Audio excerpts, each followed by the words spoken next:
Hi, folks. Welcome to another episode of Film Study. This is Ken McCusick, and we're continuing our expectations series today, talking about two Ravens that will play different, but hopefully both important roles in this coming season, Derrick Henry and Robert Longerbeam. Joining me to do that is Brad McGowan. Brad, how you doing? Ken, I'm doing great. I love this preview series you do every year. It gets me excited for the season, and I just love having daily content on the different players. Definitely a lot of fun to do. We go into a little more depth on this show. If you haven't listened to any of these before, it's worth maybe going back and listening to some of them if you like this one. And we try and do is get a bunch of different perspectives on to essentially take a cross-sectional view, meaning multiple people get their opinion posted out here on what the Ravens' position group strength is through the lens of a single player. So today we're going to talk about, as we mentioned, Robert Longerbeam. So I'm sure we'll get into some of the ancillary cornerback issues that go along with him, a sixth-round draft pick this year, and we'll also talk about Derrick Henry in the second part of the show. So, Brad, thanks for joining me. Let's jump right in with Robert Longerbeam, this sixth-round pick out of Rutgers. Played 5 years of Big Ten football. Yeah, I watched some of the tape on Robert. I think a lot of people have said he profiles more as a slot guy. The Ravens drafted two cornerbacks in the sixth round, Longerbeam and Bilal Kone, and Longerbeam is the smaller, more agile of the two that profiles better probably as a slot cornerback in the NFL. He had tape playing in and outside, inside and outside. I thought he, did some good things. Obviously, he is a late round pick, so expectations can't be incredibly high that he's going to come in and make an immediate impact. But a good depth piece and a good, someone to groom for hopefully as a future contributor for sure. Yeah, if I think in the case of these two sixth-round picks, trying if one of them were to work out, the team would be very happy with that. They got two sixth-round corners, and each of them has some warts, and we'll go through that as we talk about Longerbeam a little bit.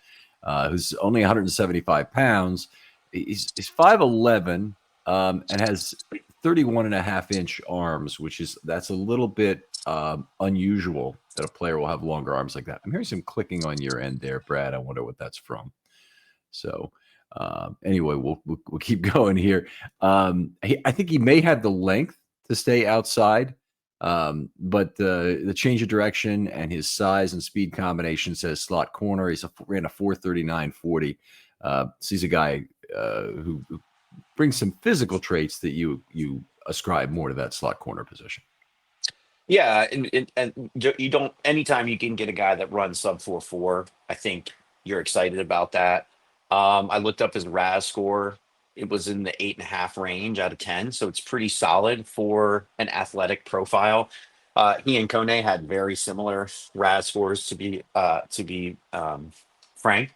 I think you know I was looking at your notes and noticed how you like the high side comparison would be a Tavon Young type, and that was the thought that came to mind to me as well. A guy that was drafted that was thought of as a slot corner and was forced into action in his rookie season and performed admirably on the outside and was a good player for a few years before getting injured. Obviously, the team talks a lot about how you can never have enough corners and you're fighting injuries, you're fighting, you know, prolific passing attacks these days. And so just having these guys that can come in, that can grow with the program is paramount to being able to field the type of defense the Ravens want to play. And so, Longerbeam actually is to your point on the slot aspect. Most of the other depth corners that they have profile better as Yeah. outside corners. They're bigger, more of the aircraft carrier type that we talk about. But the Ravens will have an interesting sort of deployment decisions to make regarding the defense in the slot, given the loss of Ardarius Washington and how that will impact their flexibility to potentially do some of the things they had hoped to be able to do now that he's hurt. Yeah, very, very significant injury for the Ravens, obviously. I think it also impacts just about every defensive back on the roster in terms of what will happen to them and what their role might be. Longerbeam potentially could be significantly aided in terms of making the team by the fact Washington is out. They're down a slot corner. Humphrey has to play more slot probably, which means Humphrey less on the outside, which means the Ravens need more outside corners.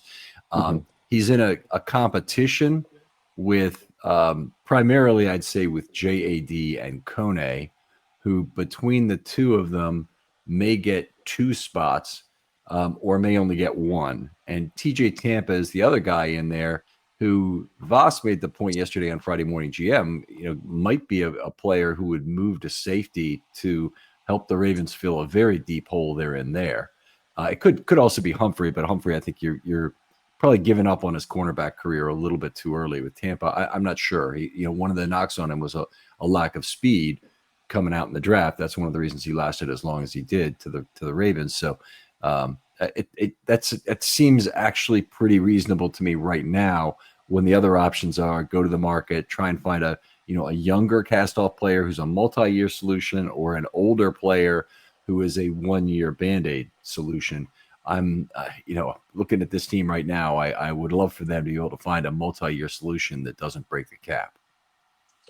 Yeah, I agree with that entirely. One of the things that you've talked about a lot, and we've, that has come up on the show, is how valuable it is to have multiple safeties that can allow flexibility in how you deploy the defense, and being able to use players like Hamilton in the slot or in the dime position, and still trusting the back end of the defense won't fall down like it did last year under Eddie Jackson's purview. But I the idea of moving one of these corners to the free safety rule, we talk about it a lot, but it doesn't seem like the kind of thing Baltimore has done frequently. It's, let me say it a different way. It seems like it would be something they would be more readily willing to go to, given some of the defensive deficiencies that they've had in filling that pure back end role.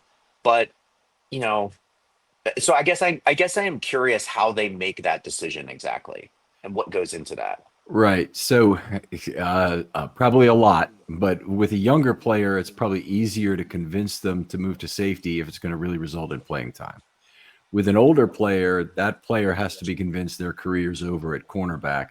And so with Chris McAllister, the Ravens never got to that point. But McAllister was saying for a while he's still got 8 years left to play in this league, 4 more at corner and 4 more at safety after that, kind of thing. When he was about, I want to say he was about 28 when he said that kind of thing.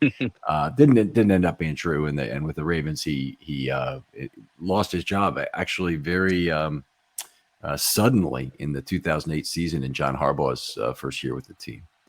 But the other guy who it did really work out for is Rod Woodson. And Rod Woodson Yes. came to the Ravens as a corner, and they moved him. And boy, did they get the timing right on that move, because he was a great safety. And his time with the Ravens was great. And then he still had good years after he left the Ravens, and he moved on to, what was it, San Francisco, and then Oakland, right, at the time. So he had a big play or two against the Ravens, I want to say, in that 2003 game when he was with them. So he's still Wow. in the league at that point. Wow. I Yeah. didn't remember that he actually played post his Baltimore career. I thought he Yeah. ended up. Yeah, that I mean, yeah, he's obviously the gold standard, and I believe I remember in the 90s the NFL released, you know, their all pro team, like their forever all pro 75-year team. team. Yeah. Yeah, and Rod Woodson was one of the cornerbacks. So he was a great player on the outside before moving to safety. And we've talked about the possibility they could do that with Humphrey, and Humphrey has talked about that. We don't know exactly um, when that would come. One of the things that I think about when I think about Humphrey as a safety is his very first preseason game. I remember the Baltimore was playing the Saints. I think Humphrey had been injured early in the preseason, and so it wasn't the first game for the Ravens, but it was his first preseason game. And I just remember them running. a swing pass to the outside and him coming downhill from 10 yards and just really sticking the receiver at the line of scrimmage and put his face in there. And I thought, okay, we have a guy here. Um, and he's always been a really physical player, but it'd be he would be suitable on that back end. But a lot of this conversation back to Longerbeam, we're assuming Cheeto Awuzie can play on the outside, but we don't know what he's going to look like or whether he's going to be able to stay healthy. So you know, could be that they need Humphrey on the outside. Yeah, that very well could be true. Awuzie comes in here, and at least he had a good year last year. I think that if you want to point back to the Rock Yassin acquisition as being one that didn't work out for the Ravens, you got to also realize he wasn't really very good before he came here. Also, Ronald Darby had been benched twice in the season previous to coming to the Ravens, then played the best year of his career, then went to the Jaguars and was terrible again. Right. So it's weird, but I hope that they can reverse the trend of Eddie Jackson coming here and playing poorly, with a somebody they bring in, vet safety hopefully, but also maybe Awuzie would be a good player to start with Pagano really helping them assimilate to the Ravens system, or really helping them assimilate to the Ravens system and become better players than they have been in their recent careers within a highly structured system where they can, still make plays, hopefully. Right. Let's talk a little more Longerbeam, because we kind of let it get away from that a little bit. He has very real ball skills. Now, he had 42 total passes defense. That's 5 interceptions and 37 PDs, which are not counted in college stats. Interceptions are not counted among PDs. In 53 college games, and it's actually in his last 48 college games, because he had none in his first 5. If you look at his interceptions, it's a nice mix of zone and man interceptions. So he has a capability of doing both of those things. So I think they got him largely as a ball skills guy. I mean, there's some speed there, and there's some things they like, and there's, they're banking that the lack of size is not going to be a factor. But I think the ball skills are something to get excited about. Yeah, I did. I participated in some of your draft coverage, which was very enjoyable. And on that show, I shared that from my perspective as someone rooting for the team going into the draft that doesn't watch as much film as some of your other panelists, the thing that I was really interested in is, can they get guys on defense that can help generate turnovers in the playoffs? That's been a bugaboo for the Ravens in the Lamar era. And so obviously we're not expecting a 6th round pick to come in and make a significant defensive contribution in year 1, but those ball skills and the ability to produce, and frankly, against some really good competition. He played in the Big Ten. He was playing against Ohio State and Penn State, and the talent that they put out at receiver in the Big Ten is really, I mean, Ohio State's been pumping out grade 1 prospects for a couple years now. So he got to go up against a lot of big time receivers, and the fact that he was able to generate that sort of production, I think it bodes well for his potential. Yeah, I do. I think the pedigree is solid. It's better than Kone in terms of what he's done past in his career.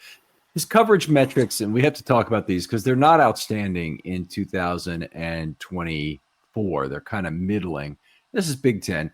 His yards per target are 6.6. That's the 59th percentile. So that would be a really good pro number, by the way. But a 6.6 number for a draftable cornerback is not particularly high. And what I did is I looked at all of the cornerbacks with 300 plus coverage snaps in determining these percentile rankings.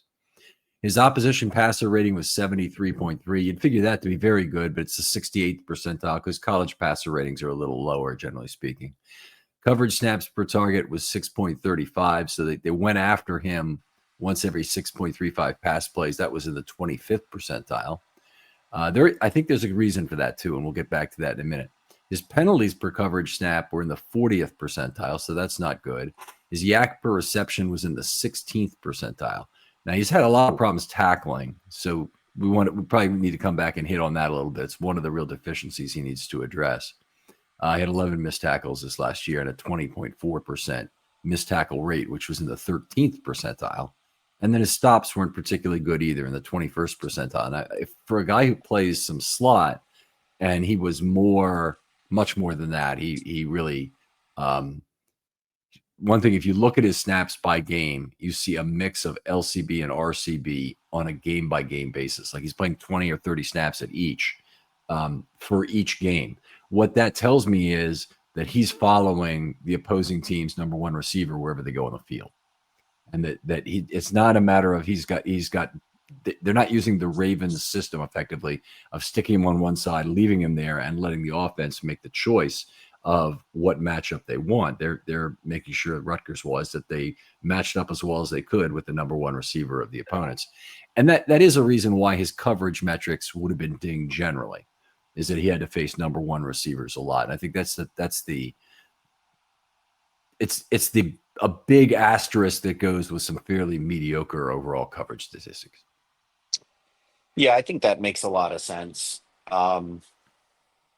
Obviously, Rutgers is not a Big Ten powerhouse like Penn State, Ohio State, Michigan, and so if he's their best cover guy traveling the field, and it seems that would be the most likely scenario, then he's going to face a lot of targets. They're going to try to get it to their best guy, and the fact that the metrics aren't fantastic, but the physical skills and the ball production are good.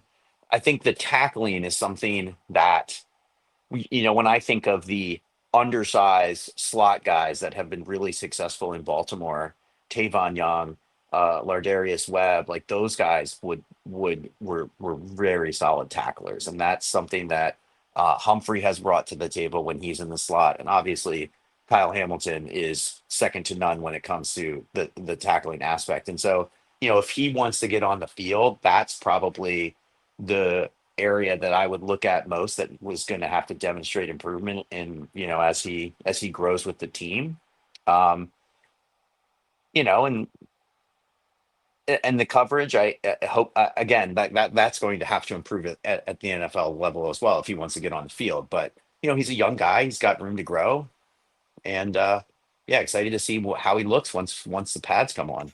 Yeah, I think one of the other things that can't be forgotten because of how important it is to younger players, he needs to be able to tackle in order to play special teams well, and so he's going to have to be able to cover kicks and cover punts, and so doing that just requires tackling, Right. and he'll have to figure out that component of the game. They may not use him on punt coverage, but I think it's very likely they'll use him on kickoff coverage. And the new kickoff rules are going to, with the punitive 35-yard line start for touchbacks, means there's going to be a lot more returns this year. So we're not going to see 70% of the ball, the 70% of the time the ball is kicked in the end zone. That's going to be a last resort. It may occasionally still be the play that teams use to take risk off the table at the end of a game, but I don't think it's going to be something that's done fairly often as the first option, which means a lot more returns and a lot more necessary tackling from your coverage guys on kickoffs. Right. Yeah, that's a very good point. And when we get to the good and great perspectives on a season for him, I think looking at my notes and your notes, one of the the one of the foundational components of a good season for him is special teams contribution. So that tackling is going to have to get better. Let's jump right into that. We're 20 minutes in here. What makes a good season for Robert Longerbeam from your perspective? Well, first, I think he, in the preseason, he needs to look like he can play a viable slot role on the defense. I think that enables him to make the team. And then I would say for a good season, he would probably start getting regular game day activations to contribute on special teams. And then I put down that he sees, some game action and mop up duty or towards the end of the season, just in a bit role here and there where he can demonstrate that he might have something that the Ravens can build upon for future seasons. Okay. Mine is very similar. I'll just read it directly. Stays healthy in the preseason and plays well enough to take no worse than the fifth cornerback spot on the 53.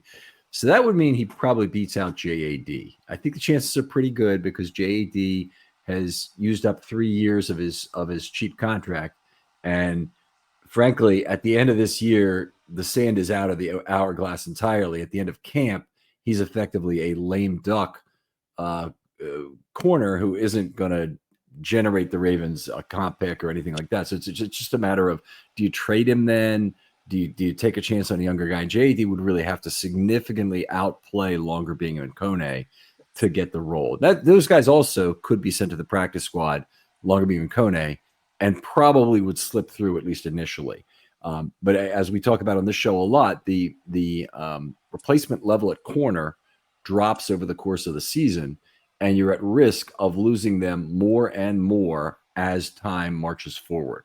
So you need to get that guy up on the roster if you want him there in the future. I think he's got to be a solid special team performer with speed and an improvement in tackling for a role on the kickoff coverage unit. And I'd like him to get a limited trial, very similar to you. Less than 100 snaps, I think, is reasonable this year. 65 maybe on defense in 2025. But I'd like to see him play some. If he plays a lot, it's probably not a good thing for the Ravens at all. It might be a good thing for him. But we're not looking for a long trial of Robert Longerbeam on the outside in 2025. Yeah, agreed. How about a great season? What does a great season look like? Great season, building obviously on everything that we mentioned in the good season. But I put down that he proves enough in the preseason that he's unquestionably active on game day as a special teams contributor. And then I put that he pushes for the fourth corner spot ahead of Tampa, JAD, and Kone. It's not out of the question. Like you mentioned, JAD's the sand is out of the hourglass. We haven't really seen Tampa or Kone on the field as contributors. So it's not outside of the realm of possibility that Longerbeam of those four guys looks best in the preseason and pushes for that spot. I don't think it's likely, but hey, that would be a great season for him. That would be a great season. I have similar things. Makes the 53, and it's not clear if he should be cornerback 4 or 5. So he plays as well as Tampa and better than JAD and Kone in the preseason. Circumstances arise, at least in part due to his own preseason flash, that he sees an unusual extended trial for an R6 rookie that includes more than 100 snaps. So that would be really unusual for him to get in there and play 150 snaps, say. If it was more than that, again, I think it'd be really bad for the Ravens. And again, it could be very good for him Right. if he got that kind of thing. Special teams play is solid and activations are regular by midseason. So, there's a lot of potential paths for Longerbeam to make the team. He could start on the practice squad, get elevated 3 times, then be elevated to 53 because the Ravens start to get nervous about losing him after he's played decently on special teams or whatever. And then he could push for playing time at that point. He could start the season on the roster. He could start the season on injured reserve if he doesn't stay healthy during the preseason as one of those 2 spots, then come back during the middle season as kind of a scheduled replacement for some other players. I'm not keen for any IR solution because I think it'll take away too much from the developmental value of the year, and I just don't think I could classify it as a great season if he's a midseason replacement. But the Ravens love to do that, so Right. that certainly is a possibility. And whatever the case, I think it's a great season if he's a significant component of the 2026 roster decisions. If they're really saying, in a positive way, that we don't need to draft another corner this year, or we can just draft another 6th-round corner just to kind of keep the treadmill going because we don't really need to replace Kone. We've got one young guy we still think is developing. No need to get 2 this year. And, Right. maybe TJ Tampa's doing so well. And they don't even – presumably JAD will be gone either before the year starts or at the end of the year, and they're good with Kone as far as moving forward. So I think that would be a great year. Yeah. Good with Longerbeam. And Kone. Or Kone. But Yeah, I'm sorry. Yeah, that's good point. Good point. Yeah, This happens all the time, by the way. I say the wrong I name. know. Well, you're doing so many of these that you're talking about all of these guys constantly, so it's totally understandable. Is it, I don't know if you were on when they were talking about the bingo card. Did you? Oh yes. Oh yeah. Okay. Yeah. So one of the thing The, was that I have a tendency to call a lot of defensive linemen Brandon Williams, but really Broderick Washington happens all the time. And first of all, I yes. apologize, Broderick, if you ever listen to the show. I am talking about you if I'm talking about a current Raven generally.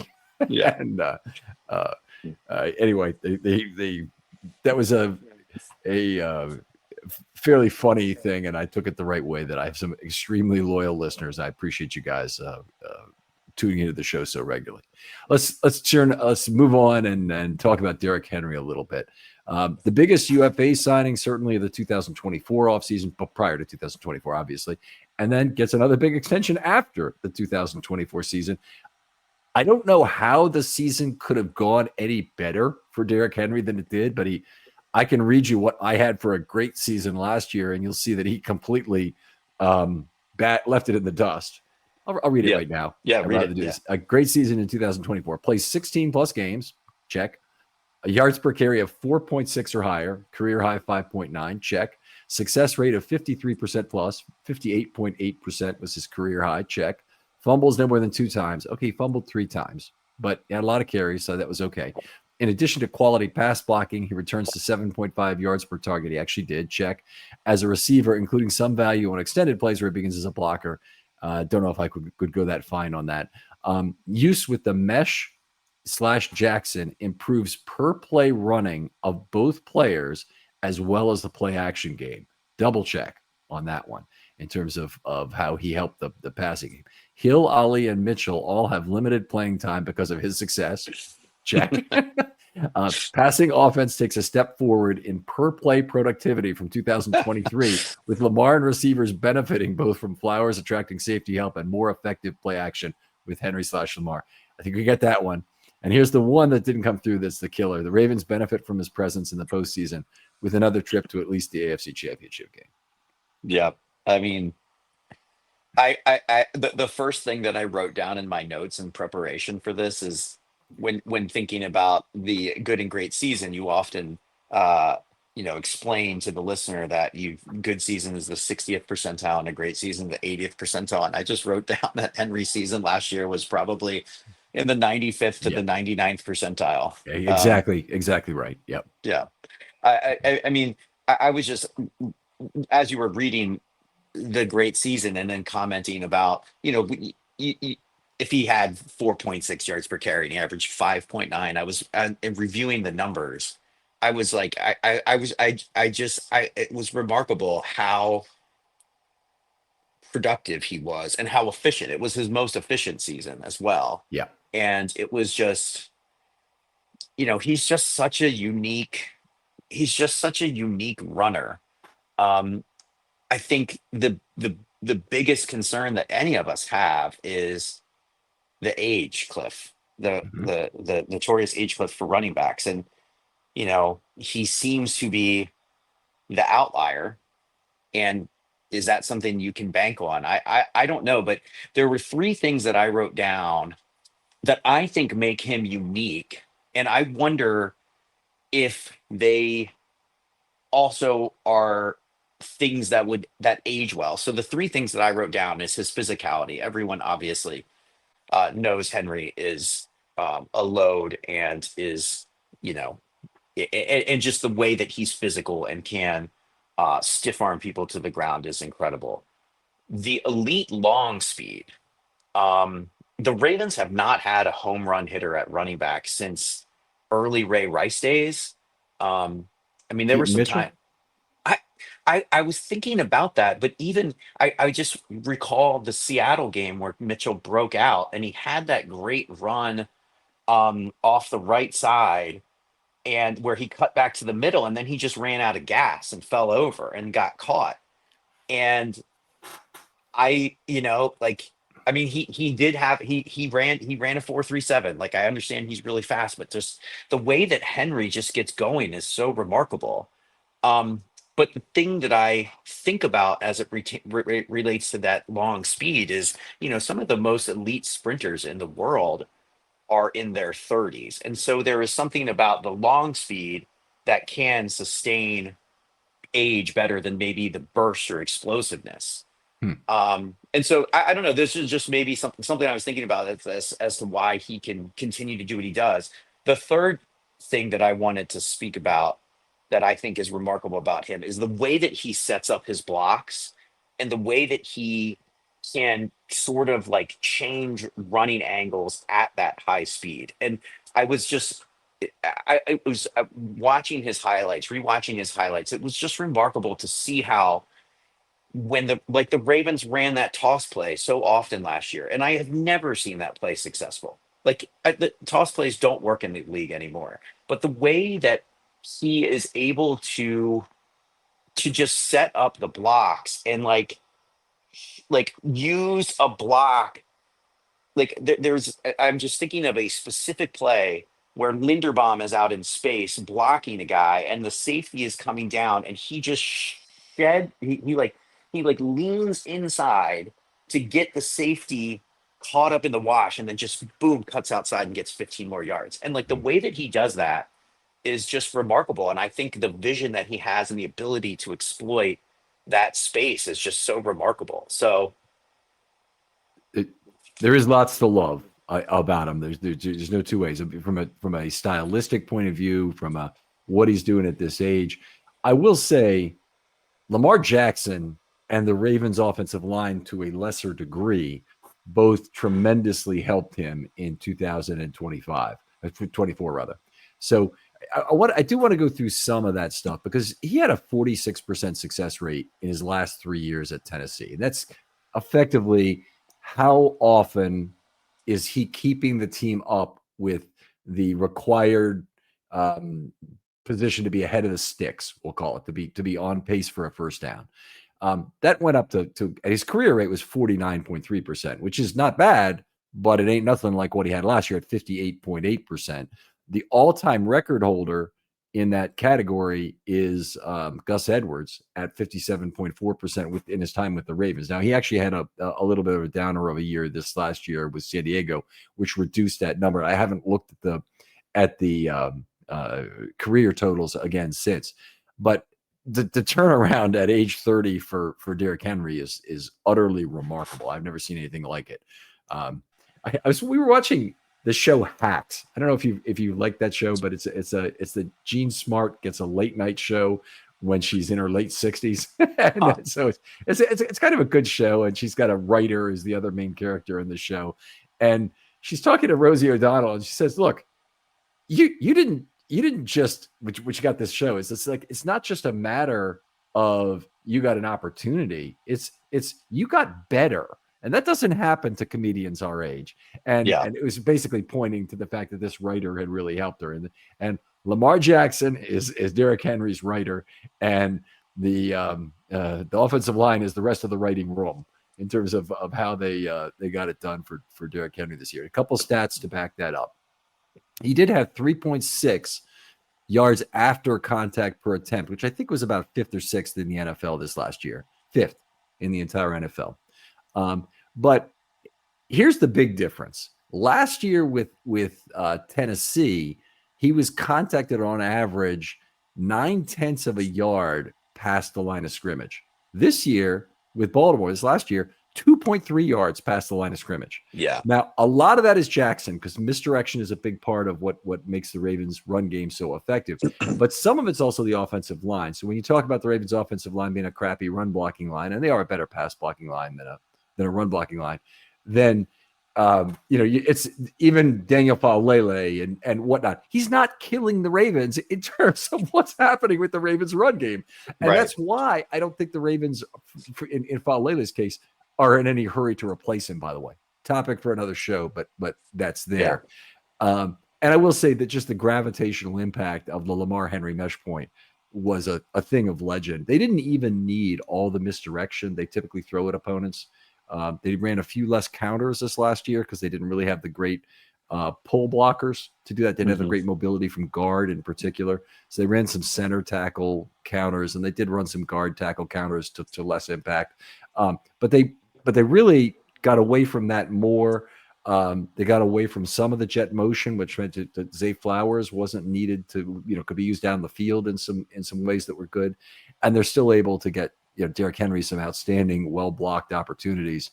The 87-yard run he had in Week 4, for example, that was all before contact. Yep. And so it's fair to say that before contact number has a lot to do with Derrick Henry outrunning the defense as well. It's not just that they got him a great level 2 opportunity, but that was 0.23 of his total yards over contact for the whole year. So it was 6.3% of his yards before contact were in that single run. Wow. It's pretty remarkable when you think about it, but I guess it does happen. An 87-yard run for some running backs might be 6.3% of their total for a season, but you'd have to get 1,400 yards for it not to be, I think. But for Henry, who got 1,900 yards, you wouldn't necessarily expect that to be true. Right. Yeah. Yeah. I in watching his film from last season and going back and reliving some of those runs, it was interesting.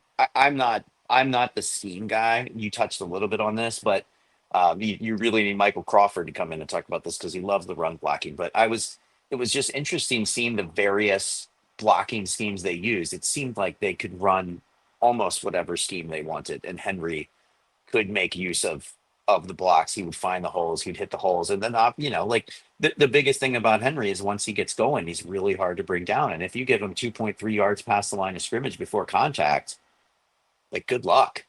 I mean, you start by it's a smaller man who's making that first contact. Right. So a lot of times it's going to be a corner or a safety. And again, good luck, Minka. Right. trying to make that tackle. Patrick Queen, even better. Yeah. Just trying to make that contact. Well, speaking of Patrick Queen specifically, I believe coming out of the 2 end of season Pittsburgh games, there was talk in both games. Henry was a force in both games, both the second Pittsburgh game and then the playoff game. Mm-hmm. And they talked about defensively, they were having the edges scheme to stop Lamar. They didn't want Lamar beating them on the keep. And I mean, Patrick Queen was just at Henry's mercy in both of those games. Like they had no answer for Henry. And that was wonderful to see as a Baltimore fan, them just get pounded that way. Yeah, they after that game, they picked up another inside linebacker in Malik Harrison, gave up on a Landon Roberts, who's a very good tackler. And I'm really looking forward to playing Pittsburgh again this year. I'm looking forward to what the Ravens will do because they have really rolling the dice on some bad tackling in the middle of that defense if they've got Harrison and Queen out there. Right. Yeah, I'm really excited to see that. I mean, the other, we've talked a lot about Lamar's obvious impact on the running backs that he plays with, and how much space he creates for any back that's back there. And we've on this pod talked about the geriatric backs of the 2022 season that they rolled out there and still led the league in rushing. They either led the league in rushing or rushing efficiency, but had a great rushing attack. But I wonder how much Henry also opens things up for Lamar. He had his best season as a passer by far last year, and Lamar was so terrific. And early in the season, we mentioned how the line blocked really well last season, but at the beginning of the season, they were like rotating, right tackle. Fa'alele was not the Fa'alele he would become. And so Henry really carried a lot of that early season load, helping them right the ship after the 0-2 start. And then really, dominating the Cowboys game and the Bills game based on Henry's back. And I mean, Lamar obviously plays a huge role because he is the best player on the team. But, together, I guess what I'm wondering is they're like a Batman and Robin, just build off each other. And so it was just wonderful to see. And I remarked a number of times last season as I was just watching the games, like how fun it was to have Derrick Henry on your team, just like steamrolling Yeah. guys. It's certainly a lot of fun. I'll go through a few other statistics here from a positive standpoint. Career high 5.9 yards per carry, 19 touchdowns, 16 in the regular season, 3 in the playoffs.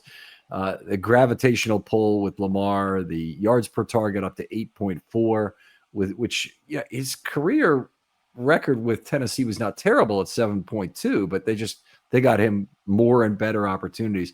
There were 2 drops he had in the AFC divisional game, which is one of the only negatives I can find about the season, including one where it looked like he was free to get into the end zone. Right. I remember that. He did not have a great pass blocking year relative to his own past, but he still had a good pass blocking year for a running back in the NFL. If you look at the PFF scoring for pass blocking running backs, they're probably centered around 54 or something. I mean, it's much lower than what it is for a lot of other positions. Wide receiver is the same way, by the way. So a guy in the 70s is really good.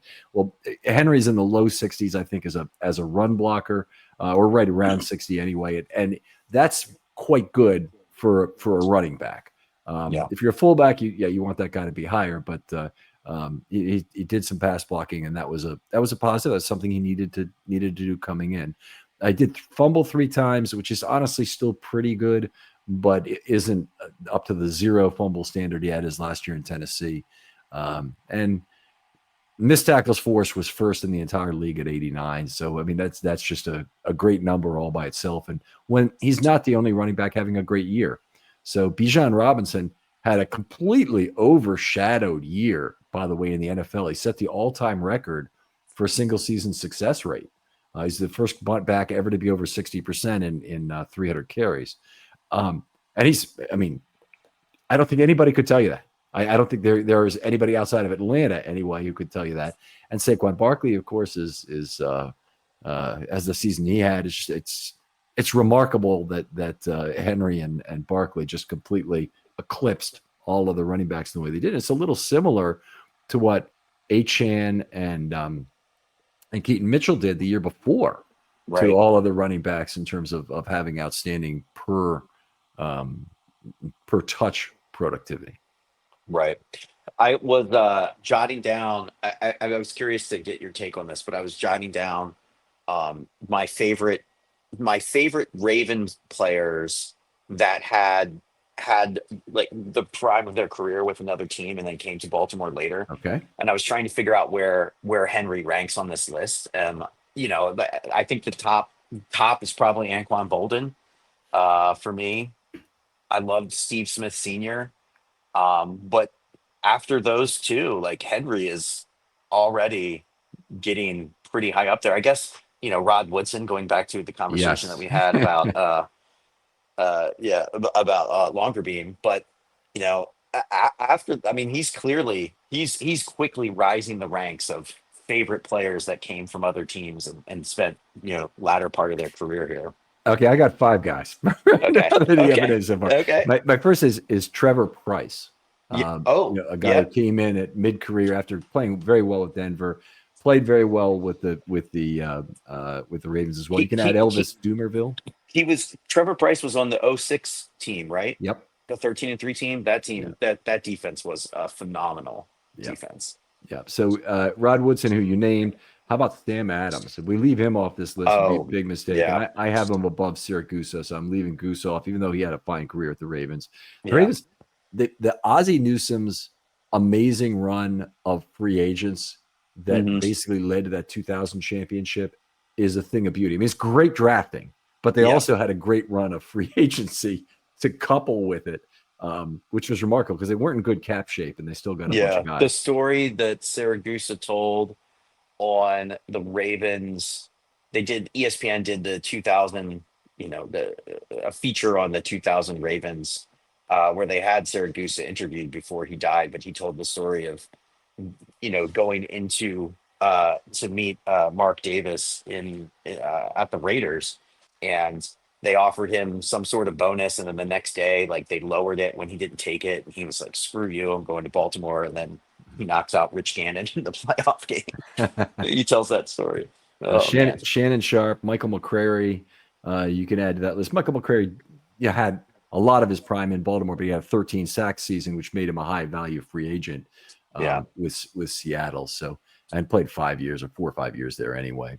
Before that, I want to get your thoughts on this before we get into a good and a great season for this year. Ravens really ran a 2 running back system with Henry, almost no RB3 carries this whole year. Mitchell and Ali got a few at the end of the year, but Mitchell's season, is basically completely lost, and Ali's season doesn't give him any clarity or surety about a 2025 roster spot. So, and they started the season by elevating guys from the practice squad for, I think, 6 consecutive weeks to get a third, basically a special teams player who was a running back and an emergency running back on the team. But everything all the offense was Hill and Henry for a number of weeks. But here's the question that I want you to take your time answering with this is, has a team put themselves in a position where it's going to have difficulty re-signing their young core because of this contract they've given Derrick Henry? So the young core, when I'm talking about, is Hamilton, Linderbaum, Jones, likely, and Owe. Those 5 guys, are undeniably competing for dollars, and Derrick Henry just took a bunch of dollars off the table. And I'm not saying it's a bad move because I really love Derrick Henry, but I want to hear your thoughts on it. Yeah, that's a really good question. I mean, I think that I think there is a nearly 100% chance that the Ravens retain Hamilton. Of the young core, I think he is unequivocally the best with the highest upside, and he's on a Hall of Fame trajectory. And so they will figure out, he is a cornerstone player, a Ring of Honor type player. They will figure out how to get him signed. The remainder of that young core, I would like to see all of them retained, but obviously the cap being what it is, that's unlikely possible. What I have been mulling over is we often comment that you can get 80% of the player for 20% of the price. And this is something that, people will say in regards to Derrick Henry. Lamar has produced, to your point, Gus Edwards had one of the highest career success rates when he was in Baltimore. And then he goes to LA last year and just looks like a very average player. And so Lamar in and of himself generates a top rushing attack. But one of the things I've been thinking a lot about is those truly great players that change the gravity of the field. I just think they are so valuable. And so why I am saying this is I don't know of the young core if any of those other guys are truly those kinds of players that the Ravens couldn't find someone to backfill them either in the draft or in free agency that they could groom into a solid contributor. The guy, we've talked about this a number of times and you've shared on the podcast. I mean, Jones is someone that is really critical to the Ravens pass rush and terrifically important to the defense and is really grown into a force in the middle. And he's someone that I would love to see them sign, probably second on that list after Hamilton. Okay, so let's convert these each to a percentage chance for the 5. I've got mine written down, but what do you Hamilton chance to re-sign him? I think as near 100 as you can get without being certain. Okay, I was at 95. Linderbaum. Okay. I think the Ravens think incredibly highly of him. So I think the chance they re-sign him is probably closer to 75. Okay. My personal opinion is I would rate him probably lowest on this list of contributors. Okay, so that I would like to see re-signed. Right, in terms of you liking to re-sign him, there is a leadership component to what he's doing. I just don't think it's a sure thing by any stretch. And I think the situation at center has gotten very complicated, not from anything Linderbaum did wrong, but basically there's a Deshaun Watson contract sitting out there for a center, Cam Jurgens, who's not very good, and it basically is abutting the highest contract out there for any center, which is Creed Humphrey, who is far and away better than any other center, including Linderbaum, by a mile. in this league. Right. And so, a reasonable number for Linderbaum, even if you include leadership factors and other things, might be 16 million per year. And Cam Jurgens is already gumming up the works with a $17 million AAV contract. There's nothing wrong with the amount given to Creed Humphrey. I just think that the Ravens need to exercise restraint in terms of the Linderbaum contract, and I hope they can get it back for. Actually, probably now. I hope they get him back for between 17 and 18 after it's happened. But I'd really like them to get him for 16 because I think that's about where his value is. But anyway, my number is 60% on Linderbaum. Do you think? Sorry, I don't want to make this about Linderbaum, but from a team building exercise, do you see? I would have I think they think really highly of him. There was one game last year in the beginning of the season where the broadcast said that they're meeting with Harbaugh during the week. He said that like Harbaugh told them that they think Linderbaum will be a Hall of Famer. And okay, that's fine. I think you've talked a lot about how his pass blocking is the thing that holds him back, and that's the most important thing. I mean, he's a terrific run blocker, terrific leader to your point, but I personally, I would probably let him go at 16 million. Like if it were my decision, I just don't think his play warrants a cornerstone contract as a center. That's just my opinion, but that's fair enough. And I'm probably imprinting some of what I think the Ravens would do in this situation. I'd want to really sit down and evaluate it. And particularly, you need to compare it to players like Jones and likely Inoue and see who's helping, who's doing more for the team. right. I saw something on Reddit recently that basically they're basically 100% behind the notion that Linderbaum is way more important. I'm not in the same place, and I know I'm an outlier in that regard. Although it seems like you might be even more. Nice to be centrist for one, and with regard to Linderbaum, but his season in 23 was so good from a pass blocking perspective. And it was such a change. Figured that there would have to be a year of consolidated gains, and it was just more of a step backwards, more of a regression than I would have expected. And now I don't know, again, who he is as a pass blocker. I don't have enough to go on. I think he's basically about average for as an NFL center in terms of his pass blocking. Maybe some of it is due to the guards who weren't very good next to him or weren't particularly dominant next to him anyway. So I can understand that argument. I'm not sure I completely buy into the notion that it was all somebody else and not Linderbaum's basic characteristics and lack of size and whatnot that caused this problem to happen. Right. Yeah, and we did spend the first part of the Henry podcast or Henry analysis talking about how well the line blocked for him last year. So, we can't throw the baby out with the bathwater. No, and some people would say it's all Lamar Jackson. It's not at all about the offensive line. And hey, look at Henry's season. Look at Lamar's season this last year, and it doesn't have anything to do with the offensive line. Those guys sucked. I don't really think that's true. I think that McCary and Falele both came on to play good ball towards the end of the year, and I think a lot of credit is owed to George Warhop. It's the most amazing thing that both the defense and the offense got corrected basically after that Week 10 game, and they're all of a sudden they're playing at a much higher level and really very very good.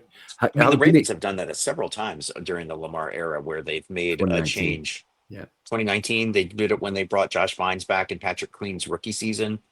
Yep. Yeah. For the second time.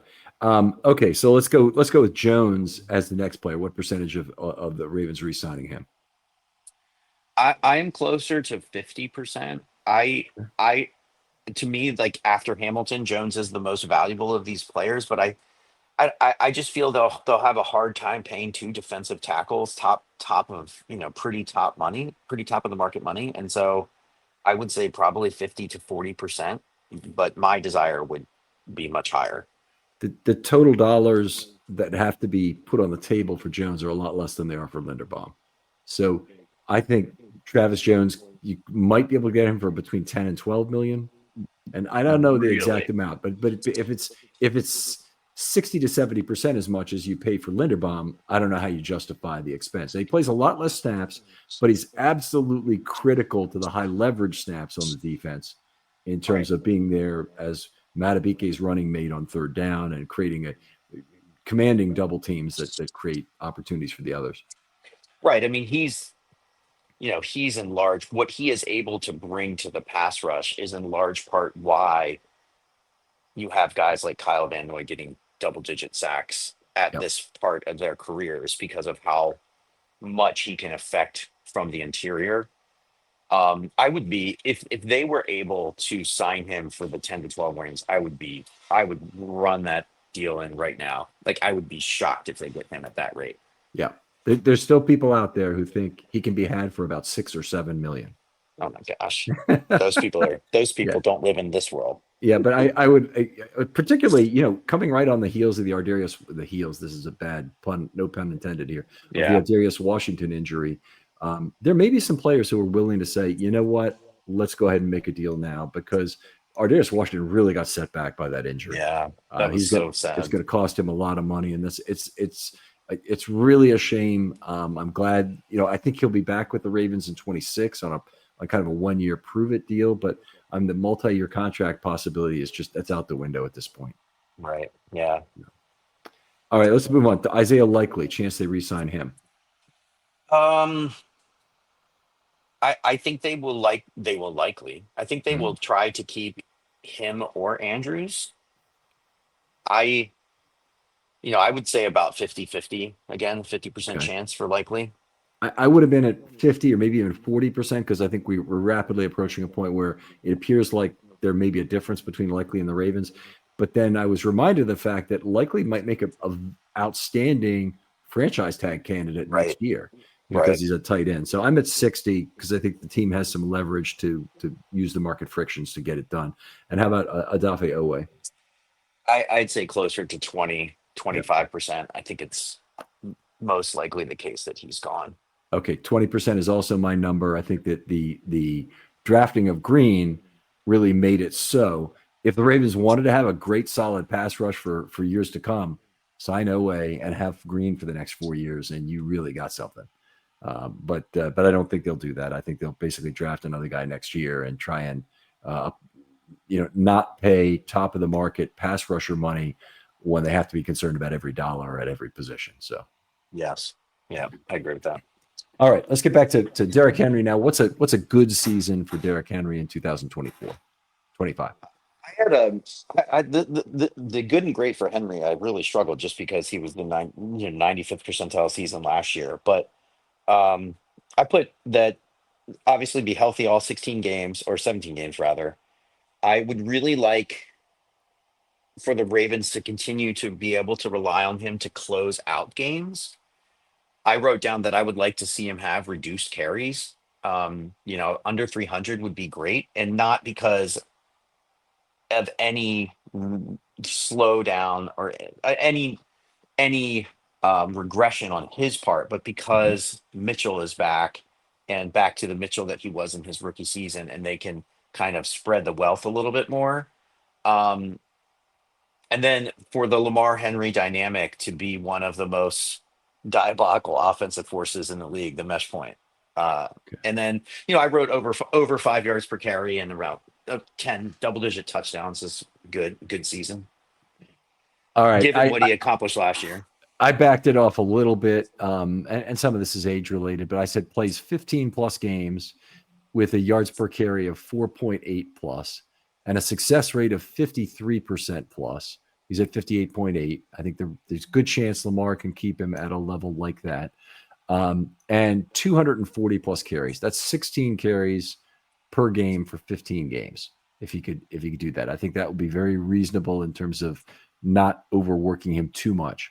Gravitational impact on linebackers, inside linebackers, creates better underneath opportunities for tight ends and improves Lamar's success as a runner. Continues as an able pass blocker, regardless of any contributions as a receiver. And Ravens do not question the value of the extension. So if we're sitting here a year from now and we're not concerned that Derrick Henry is making too much money, that's a good thing. Right. And I think that may require higher than a 60th percentile season, but that's where I pegged it for these purposes. Yeah, that I totally agree with that. How about a great season? So great season. I very similar with the added caveats that his impact and is most felt as the weather gets cold and into the playoffs. This is more anecdotal, but it felt to me last season that he really exploded onto the scene and then saved the Pittsburgh games down the stretch. He was less. I mean, the Ravens had you know, one of the best offenses of all time last year. So it's hard to nitpick, but I would really love to, I would really love for his impact to be most obvious in down for the stretch run. Um, I put that they would remain the number one offensive efficiency team. It seems, weird to suggest that they be the best, but that's what they've been in the Lamar era when they're clicking on all cylinders. And Derrick Henry, if he's not contributing to that, then to your point, we're questioning the value of that contract. And then I put, uh, I'm being a little bit ambitious, but continue over 5.5 yards a carry and 15 plus touchdowns, and then he staves off the proverbial running back cliff.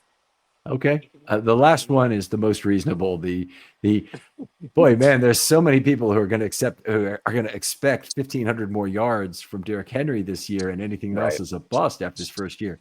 Here's what I would say: great season, plays 16 plus games, yards per carry of 5.1 plus, success rate of 56% plus. That's a very high number, folks. Yeah. The all-time record for running backs was 57.4 through Gus Edwards' career here. So that's a high number, but he's got Lamar.